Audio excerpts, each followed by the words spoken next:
Moi, je voudrais qu'on parle quand même de Trump et de son arrivée, donc du coup assez fracassante au Capitole. Avec ces 43 décrets signés en un jour, il y en a eu d'autres aujourd'hui. Tout cela est très offensif. Là, on va mettre 500 milliards dans l'intelligence artificielle. Et puis, pendant ce temps, eh bien, il y a eu un média public en Belgique qui a décidé de ne pas diffuser en direct l'allocution de Monsieur Trump. Alors, on a demandé à la directrice éditoriale adjointe de l'information, Aurélie Didier, pourquoi est-ce que la RTBF ne suivait pas, et elle s'est expliquée.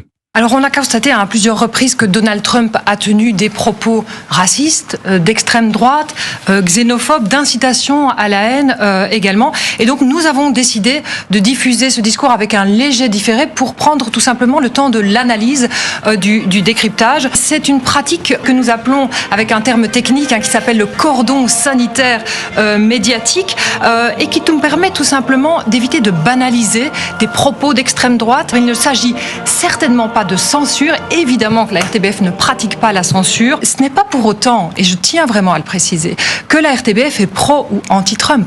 Nous faisons un travail impartial. Commentaire de vous deux journalistes. Victor Hérault, Valeurs Actuelles. C'est lunaire. Moi, ce qui m'inquiète, bon, en l'occurrence, ça concerne la Belgique, donc ça ne me concerne que peu, mais je pense qu'il y a pas mal de personnes en France qui sont alignées avec cette position-là. Moi, je trouve que, premièrement, c'est une infantilisation On est tous confrères à travers le monde. On fait le même métier. C'est vrai, vous avez raison. Ça traverse les frontières. Nous aussi, nous traversons les frontières. Alors, premièrement, c'est une infantilisation terrible de l'auditeur. L'auditeur est capable de savoir, d'entendre ce qu'il peut estimer raciste, etc., puis de faire le tri ensuite et de dire ça c'est pas bien, ça c'est bien. Les idées auxquelles ils adhèrent ou pas. Exactement. Voilà. C'est pas à la radio de trier les idées. Bon, ensuite, c'est un effacement de l'histoire qui est considérable. C'est quand même un discours historique. C'est quand même le président de la première puissance mondiale. On peut pas se permettre comme ça de filtrer son discours à l'envi. Ensuite, c'est complètement contre-productif, même pour ceux qui combattraient Donald Trump.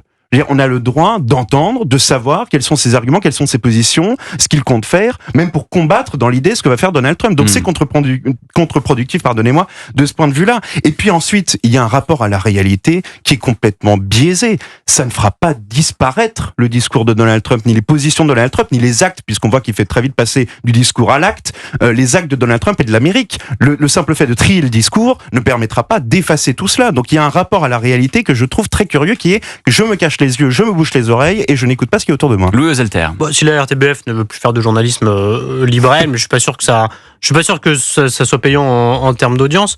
Et par ailleurs, je crois que ces comportements deviennent plus résiduels. Moi, je suis assez frappé par la différence d'approche des médias, et notamment des médias américains. C'est assez frappant aux États-Unis vis-à-vis de Donald Trump. En 2017, quand il a pris les fonctions pour la première fois, et qui avait un effet de sidération, de surprise avec la défaite d'Hillary Clinton, il y a eu une espèce d'entrée en résistance, l'impression que les journalistes prenaient le maquis et que les grands médias américains se drapaient dans des oripeaux moraux pour expliquer que c'était le diable. Et d'ailleurs, à lire leur papier, on a l'impression que c'était une parenthèse, qu'elle allait se refermer. Et quand Joe Biden a battu Donald Trump, on a eu cette impression d'ailleurs que ça n'était qu'une parenthèse refermée. Et là, parce que Donald Trump a réussi l'exploit politique de revenir au pouvoir, je constate que l'attitude des médias américains, de la classe politique, et même au-delà, à travers le monde, les réactions sont assez différentes. On prend Donald Trump beaucoup plus au sérieux, y compris parce que lui-même a plus sérieusement préparé cette entrée en fonction que la dernière fois. La dernière fois, lui-même étant surpris quelque part par sa victoire, pas préparé à exercer le pouvoir, pas bien entouré pour le faire.